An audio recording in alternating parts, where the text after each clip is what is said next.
నమస్కారం, మీరు చూస్తున్నారు HN9 మాజీ ముఖ్యమంత్రి వైఎస్ జగన్మోహన్ రెడ్డి 53వ జన్మదిన వేడుకలు ఘనంగా నిర్వహించారు. ఆంధ్ర రాష్ట్ర మాజీ ముఖ్యమంత్రి వైఎస్ జగన్మోహన్ రెడ్డి జన్మదిన వేడుకలు నార్త్ రాజుపాలెం మండల పార్టీ కార్యాలయంలో ఘనంగా నిర్వహించారు. వైసీపీ పార్టీ నాయకులు, కార్యకర్తలు, అభిమానులు అధిక సంఖ్యలో పాల్గొని కేక్ కట్ చేసి వైఎస్ జగన్మోహన్ రెడ్డికి జన్మదిన శుభాకాంక్షలు తెలిపారు. ఈ కార్యక్రమంలో DCMS మాజీ చైర్మన్ వీరి చలపతిరావు మాట్లాడుతూ జనహృదయ నేత జగనన్నకు జన్మదిన శుభాకాంక్షలు తెలుపుకుంటున్నామని, ప్రస్తుత ప్రభుత్వం ఎన్నికల ముందు చెప్పిన సంక్షేమ పథకాలు ఏవీ కూడా అవలంబించడం లేదని అన్నారు. ఇస్తానన్న సంక్షేమ పథకాలు కనీసం ఫీజు రియంబర్స్మెంట్ కూడా ఇవ్వకుండా ప్రజలను ఎన్నో ఇబ్బందులకు గురి చేస్తున్నారని అన్నారు. ప్రజలకు ఏదైనా మంచి చేశారంటే అది కేవలం జగన్మోహన్ రెడ్డి ప్రభుత్వమేనని తెలిపారు. ప్రజలందరూ మరలా వైఎస్ జగన్మోహన్ రెడ్డి పాలన కావాలని కోరుతున్నారని, ప్రజలకు మంచి చేసే ఏకైక వ్యక్తి జగన్మోహన్ రెడ్డి మాత్రమేనని అన్నారు. ఈ కార్యక్రమంలో మండల ఎంపీటీసీ, సర్పంచ్ మరియు సీనియర్ నాయకులు, కార్యకర్తలు, అభిమానులు పాల్గొన్నారు.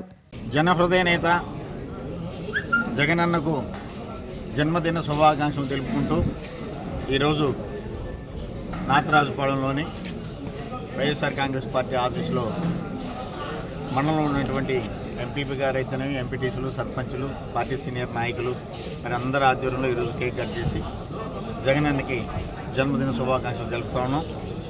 జగన్మోహన్ రెడ్డి గారు నిన్న 100 ఏళ్ళు ఆయురారోగ్యంతో ఉండాలని భగవంతుని ప్రార్థిస్తూ, అదేవిధంగా వాళ్ళ తండ్రి గారి ఆశీస్సులు, మరి గత 5 సంవత్సరాల్లో సుపరిపాలన ఈ ఆంధ్రప్రదేశ్ రాష్ట్రంలో అందించి పేద బడుగు బలహీన వర్గాల వారి గుండెల్లో చిరస్థాయిగా నిలబడినటువంటి జగన్మోహన్ రెడ్డి గారు ఆయురారోగ్యాలతో ఉండాలని, మరి రాబో రోజుల్లో ఇంకా మంచి పదవులు అధిరోధించాలని, ఈ రాష్ట్రంలో నుండి ప్రజల ఆకాంక్షలు తీరుస్తూ మరి జరిగినటువంటి గతంలో 5 సంవత్సరాలు ప్రతి ఒక్క ఇంటిలో కుమారుడై పెద్ద దిక్కై మరి ఎవరికి ఎలాంటి ఇబ్బందులు లేకుండా నేనున్నానన్నట్టు ప్రతి ఒక్క కుటుంబానికి చేదోడు ఓదడుగా ఉన్నటువంటి గౌరవ మాజీ ముఖ్యమంత్రి వైఎస్ జగన్మోహన్ రెడ్డి గారికి మరొకసారి ప్రత్యేక శుభాకాంక్షలు తెలుపుకుంటూ సెలవు తీసుకుంటాం. ఇప్పుడు కూటమి ప్రభుత్వం వచ్చి 6 నెలలు పూర్తి చేసుకున్నారు. మరి ఎలక్షన్ ముందు మేనిఫెస్టోలో ఎన్నో సంక్షేమ కార్యక్రమాలు చెప్పి ఆంధ్రప్రదేశ్ రాష్ట్రంలో ఉన్నటువంటి ప్రజలందరికీ చెప్పినారు. మరి కూటమి ప్రభుత్వం ఎలక్షన్ ముందు చేసినటువంటి వాగ్దానాలు అయితేనేమి, ప్రచారంలో భాగంగా మరి జగన్మోహన్ రెడ్డి గారు 14 లక్షల కోట్లు ఈ యొక్క రాష్ట్రంలో అప్పుల్లోకి నెట్టేశాడు. మరి రాష్ట్రం అధోగతి పాలవుతుంది కాబట్టి మీరు కూటమి ప్రభుత్వాన్ని ఆదరించండి, తద్వారా మీకు అందరికి కూడా మేము మంచి పరిపాలన అందిస్తామని అప్పట్లో ప్రచారంలో ఒక పక్క చంద్రబాబు నాయుడు గారు అయితేనే, ఒక పక్క పవన్ కళ్యాణ్ అయితేనే, ఒక పక్క పురంధేశ్వరి గారు మరి కొన్ని వందల సభలు పెట్టి చెప్పారు. ఎలక్షన్ అయ్యి ఇప్పుడు 6 నెలలు అయింది. మరి ప్రతి ఒక్క ఎంతమంది బిడ్డలు ఉంటే అంతమందికి 15,000 లెక్కన అమ్మఒడి వేస్తామన్నారు. 18 ఏళ్ళు దాటినటువంటి ప్రతి అమ్మాయికి 1,500 లెక్కన ప్రతి నెల ఇంటికి పంపిస్తామన్నారు. నిరుద్యోగ వృత్తి కింద 3,000 రూపాయలు మీకు ప్రతి ఎంతమంది అయితే నిరుద్యోగులు వాళ్ళందరూ కూడా అకౌంట్లో వేస్తామన్నారు. అది కాకుండా రైతులకి అండగా ఉంటుంది ఈ ప్రభుత్వం, కూటమి ప్రభుత్వం. రైతులకు పెట్టుబడి నిధుల కింద గత ప్రభుత్వం 13,500 ఇస్తే మేము 20,000 ఇస్తామని చెప్తున్నారు. ఉచిత బస్సు అన్నారు. మరి ఏ ఒక్కటి కూడా ఈరోజు కూడా పేదలకు అందుబాటులో తీసుకురాలి. ఇటీవల కాలంలో మరి 14 లక్షలు పోయి మరి 10 లక్షలు అన్నారు. 6,70,000 కోట్లు తీసుకొచ్చారు. 2019లో జగన్మోహన్ రెడ్డి గారు సీఎం అయ్యేటప్పటికి మరి చంద్రబాబు నాయుడు 3,15,000 కోట్లు యొక్క అప్పు తీసుకొచ్చున్నాడు.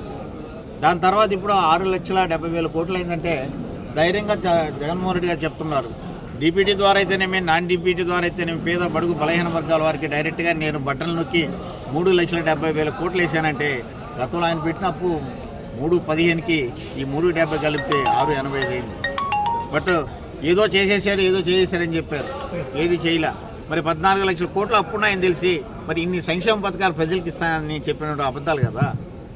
మరి ఆ రోజు ఆయన అసెంబ్లీలో చూసి అమ్మాయి చూస్తే నాకు భయం వేస్తుంది అన్నాడు. మరి 14 లక్షల కోట్లు మీకు తెలిసి ఇన్ని సంక్షేమ కార్యక్రమాలు ఇస్తానని చెప్పి ప్రజలకి అబద్ధాలు చెప్పి అధికారంలోకి వచ్చి ఏ ఒక్క పేద బడుగు బలహీన వర్గాల వాటిని ఆదుకోకుండా మరి చెప్పినటువంటి ఏ సంక్షేమం కూడా ప్రజల ముందుకు తీసుకోపోకుండా మరి 6 నెలల్లో ఈ యొక్క కూటమి ప్రభుత్వం ప్రజల్ని నడి రోడ్లో ముచ్చేసి ఏ ఒక్క కార్యక్రమాన్ని శ్రీకారం చుట్టకుండా మరి జగన్మోహన్ రెడ్డి గారు అప్పు చేశారన్నారు. 6 సంవత్సరాల కాలం ఈరోజు ఆర్బీఐ నుంచి 50 కోట్లు అప్పు తీసుకొచ్చారు.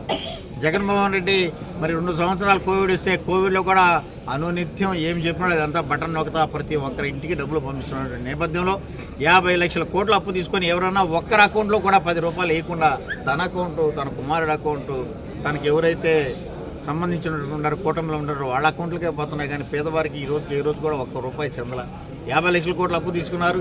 సెంట్రల్ గవర్నమెంట్ నుంచి ఎయిడ్స్ వస్తూ ఉన్నాయి. గతంలో రావాల్సిన ఎయిడ్స్ కూడా చాలా వచ్చినాయి. మరి ఇంత డబ్బు కూడా పెట్టుకొని ఏ ఒక్క కార్యక్రమం, ఇటీవల కార్యంలో ఒకేసారి రాష్ట్ర వ్యాప్తంగా ఉన్నటువంటి స్కూళ్ళన్నింటిలో పేరెంట్స్ మీటింగ్ పెట్టారు. పేరెంట్స్ అందరూ వచ్చారంట. మరి తెలుగుదేశం సంబంధించినటువంటి కార్యకర్తలను తీసుకొచ్చుకున్నారే నాకైతే తెలియదు. కానీ ఆ పేరెంట్స్ ఎవరు కూడా ఒక్కరు కూడా పెదివిప్పి ఏమయ్యా మాకు అమ్మఒడి వేయలేదే, మా పిల్లలకి ఫీజు రీయింబర్స్ ఇవ్వలేదే, గతంలో ఉండేటువంటి నాడు నేడు కార్యక్రమాలు అర్ధాంతరాయమైన దాని గురించి కూడా ఏ ఒక్క రాష్ట్రంలో ఏ ఒక్క మహిళ కానీ ఏ ఒక్క పేరెంట్ కూడా మాట్లాడలేదని మరి డబ్బాలు కొట్టుకుంటూ ఉన్నారు. నీటి సంఘాల ఎలక్షన్ జరిపేసాం. ఎలక్షన్లా పాత్రికేయులకి తెలుసు, మీకు అందరూ తెలుసు, క్షేత్రస్థాయి ఉన్నటువంటి ఆఫీసర్లకు తెలుసు, పోలీసులకు తెలుసు, రెవెన్యూ వ్యవస్థ తెలుసు అది ఎలక్షన్ అని. మరి ఆ ఎలక్షన్లో జరిగినటువంటి రాష్ట్ర వ్యాప్తంగా ఉన్న రైతులు ఎవరు కూడా ఏమయ్యా పెట్టుబడి మాకు ఇస్తానని 20,000 ఎవరు అడగలేదా? ఈరోజు ఈరియా కోసం కొట్టుకుంటున్నారు. మరి అప్పుడు అంతకుముందు ఉన్నటువంటి బీమా ఉన్నటువంటి గవర్నమెంటే కట్టి ఈ యొక్క రైతులకు ఏమైనా ఇబ్బంది జరిగినటువంటి బీమా కూడా తెలుస్తుంది. ఆ బీమా కూడా క్యాన్సిల్ చేశారు. రేపు రాబోయే 2-3 నెలల్లో వచ్చేటువంటి ఈ యొక్క ధాన్యాన్ని కూడా మద్దతు ధరించే పరిస్థితి ఈ ప్రభుత్వం లేదు. ఇన్ని కార్యక్రమాలు చేస్తూ మరి చెప్పిన మాట చెప్పకుండా గతంలో వచ్చి మాఫియా ఇప్పుడు జరిగేది మాఫియాలు కదా. ఎక్కడెక్కడ మాఫియాలు ఏదైనా మాట్లాడితే దౌర్జన్యాలు, కేసులు, పోలీసుల చేత వచ్చేసి కేసులు పెట్టి లోపలించడం. మరి ఇదేంటి దుర్మార్గమైన ప్రభుత్వం రాజ్యం వెళ్తుంది. ఎందుకని గమనం 6 నెలలు అయింది, ఇంకో 6 నెలలు కూడా వేచి చూస్తాం. 6 నెలల తర్వాత మా యొక్క రాబో రోజులు 2-3 నెలల్లో మా యొక్క అగ్రనేత అయినటువంటి జగన్మోహన్ రెడ్డి గారు కూడా ప్రతి జిల్లాలో పర్యటిస్తున్నారు. ఏ యొక్క కార్యకర్త కూడా దిగులు పడాల్సిన అవసరం లేదు. నాయకులు అయితే కార్యకర్తలు అండగా జగన్మోహన్ రెడ్డి గారు అయితే జిల్లా నాయకత్వం, మన నియోజకవర్గం వస్తే ప్రసన్న కుమార్ రెడ్డి గారు ఇన్ఛార్జ్గా ఉన్నారు కాబట్టి అందరు నాయకత్వం అందరూ కూడా మనకు అండగా ఉన్నారు. ఎవరు కూడా ఎలాంటి ఇబ్బంది పడబడలే. ఇబ్బంది పెట్టే పరిస్థితి ఉద్యోగస్తులకు ఏదైనా ఉంటే తప్పకుండా తగిన మూల్యం చెల్లించుకుంటారు. ఎవరైనా సరే, అది పోలీస్ అయినా కానీ, రెవెన్యూ అయినా, ఎవరైనా కానీ భయపడే పరిస్థితి లేదు. అన్యాయంగా ఇబ్బంది పెట్టి మా కార్యకర్తలు కానీ నాయకులు కానీ ఇబ్బంది పెడుతూ మరి ఆ విధంగా కానీ మీరు ముందడిగేస్తే తప్పకుండా రాబో రోజుల్లో మీకు తగిన మూల్యం తప్పకుండా ఉంటుంది. ఎందుకంటే ఎవరు కూడా ప్రభుత్వాలు శాశ్వతం కాదు. మరి పరిపాలన చేసేటప్పుడు ఏ విధంగా పరిపాలిస్తున్నాం, ఏ విధంగా చేస్తున్నాం 2 చూసాం. ఇప్పటికే ఎలక్షన్లు 2 జరిపినాడు ఆయన. ఇప్పుడు ఎలక్షన్ జరిపినాడు, ఏ విధంగా జరిపాడని మీకు అందరూ తెలుసు. గెలిచిన వాళ్ళు కూడా మళ్ళీ పెరుక్కొని చింపేసి కాదు మళ్ళీ ఈయన కూడా డిక్లేర్ చేసిన పరిస్థితికి పార్టీ క్యాడర్ వచ్చిందంటే మరి ఏ విధంగా పరిపాలన సాగుతుందో మరి రాష్ట్ర ప్రభుత్వం ప్రజలందరూ కూడా తెలుసుకున్నారు. కాకపోతే ఏదంటే అబద్ధాలకి నమ్మి కొంతమంది పాపం వేసిన దానికి ఈరోజు కూడా అందరూ కూడా చాలా బాధపడుతూ ఉన్నారు. ఎంతకైనా మంచిది రాబో రోజుల్లో మళ్ళీ జగన్మోహన్ రెడ్డి మన నాయకత్వం కావాలని చెప్పి ఇప్పటికే ఎదురు చూస్తూ ఉన్నారు. జగన్మోహన్ రెడ్డి గారు ఈ రాష్ట్రంలో పరిపాలించాలంటే పేదలను చూడాలన్నా మరి విద్యకి, మరి వైద్యానికి, దేనికైనా ప్రథమంగా ఇచ్చేసి ఈ రాష్ట్రంలో అన్ని అట్టడుగున్నటువంటి ప్రతి వారికి, ప్రతి ఇంటికి మరి కులం చూడాల, మతం చూడాల, పార్టీ చూడాల, ఇర్రెస్పెక్ట్ ఆఫ్ పార్టీస్ ప్రతి ఒక్కరికి కూడా ప్రతి గడపకు కూడా ఆయన సంక్షేమ పథకాలు అందించినటువంటి మహానేత వైఎస్ రాజశేఖర రెడ్డి గారి తనయుడు వైఎస్ జగన్మోహన్ రెడ్డి గారు. ఆయన పుట్టినరోజు రోజు అన్ని ఊర్లో రాష్ట్ర వ్యాప్తంగా కూడా కాకుండా ఇతర రాష్ట్రాల్లో కూడా అంగరంగ వైభవంగా చేసుకున్నారు. కాబట్టి భగవంతుడు ఇంకా కూడా ఆయన మంచి ఆరోగ్యాన్ని ప్రసాదించాలి. ఆయన ద్వారా ఈ రాష్ట్ర ప్రజలకు ఇంకా రాబో రోజుల్లో మంచి మేలు కార్యక్రమాలు జరిగి ఇంకా ఎన్నో సంక్షేమ కార్యక్రమాలు అయితేనే అభివృద్ధి కార్యక్రమాలు కూడా ఎదురు చూస్తూ ఉన్నారు. కాబట్టి తప్పకుండా ఆయన ఆరోగ్యంతో ఉంటారు. వాళ్ళ తండ్రి గారి ఆశీస్సులు అయితేనేమి, ఇక్కడ ఆంధ్రప్రదేశ్లో ఉన్నటువంటి ప్రజల ఆశీస్సులు, భగవంతుల ఆశీస్సులు అందరూ కూడా జగన్మోహన్ ఉంటాయని కోరుకుంటూ సెలవుకుంటున్నారు. ఈరోజు మాజీ ముఖ్యమంత్రి వర్యులు వైఎస్ జగన్మోహన్ రెడ్డి గారి జన్మదినం సందర్భంగా ఆయన గారికి శుభాకాంక్షలు తెలియజేసుకుంటున్నాను. గత ప్రభుత్వంలో అంటే జగన్మోహన్ రెడ్డి గారి ప్రభుత్వంలో సంక్షేమ పథకాలు పెట్టి ప్రజలందరికీ ఆ పథకాలు అందిస్తూ ప్రజలు ఎంతో సంతోషంగా జీవిస్తుండేవారు. ఈ ఎలాంటి ప్రజలు ఇప్పుడిప్పుడు తెలుసుకుంటున్నారు. కానీ రాబో రోజుల్లో మళ్ళీ జగన్మోహన్ రెడ్డి గారి